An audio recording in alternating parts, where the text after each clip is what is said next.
Buenos días compañeros y maestra. En este video les mostraré los pasos que se llevan a cabo para la creación de un instrumento de medida.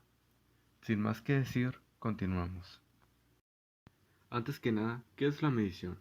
La medición es el proceso que permite obtener y comparar cantidades físicas de objetos y fenómenos del mundo real. Como unidades de medidas se utilizan objetos y sucesos previamente establecidos como estándares o de patrones. En esta primera fase se da una explicación sobre las razones para la creación de dicho instrumento. También se solicitan datos como delimitar con claridad cuál será la variable de medición y cuál será el contexto de aplicación. En esta segunda fase se da una definición de dicha variable, ya sea una definición conceptual u operacional. En esta fase se describirá de forma precisa todos los requerimientos de aplicación del instrumento como el tipo, número, longitud, contenido, entre otros. En la cuarta fase se generan todos los ítems y categorías del instrumento. Esto dependiendo del tipo de instrumento y formato. Esta fase se compone y se imprime la primera versión del test, además de construir la base de datos. En la fase 6 consiste en administrar el instrumento a las personas con características semejantes a la de la muestra objetivo.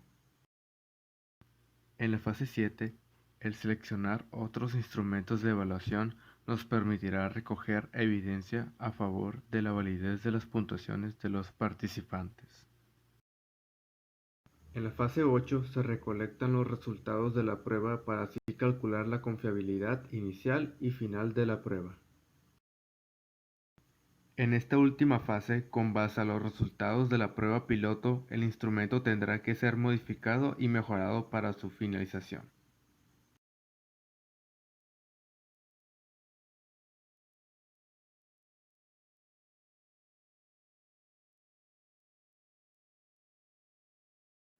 En esta primera fase se lleva a cabo el diseño de instrumentos y técnicas para la revelación de información.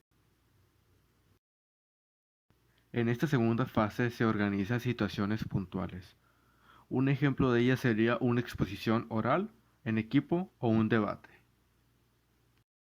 En la tercera fase se emplean situaciones usuales de enseñanza como por ejemplo la observación de los alumnos cuando trabajan en clase con algún tipo de registro.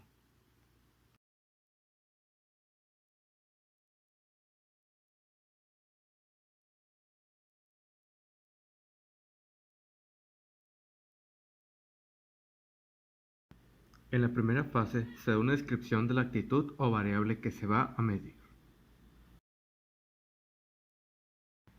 En esta segunda fase se construye una serie de ítems relevantes a la actitud que se quiere medir. Este paso se conoce también con el término de operacionalización de la variable.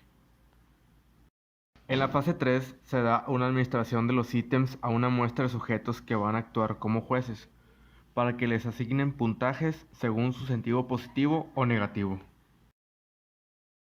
En la cuarta fase se asignan los puntajes totales a los sujetos de acuerdo al tipo de respuesta en cada ítem.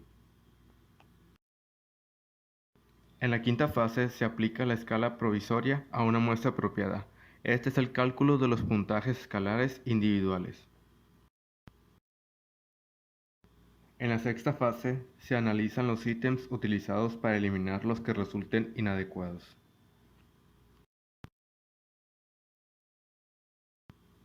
En la fase 7 se construye la escala final con base en los ítems seleccionados.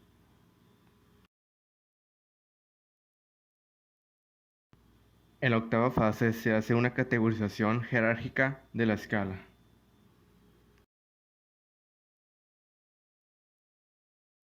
Por último, en la última fase se calcula la confiabilidad y validez de la escala.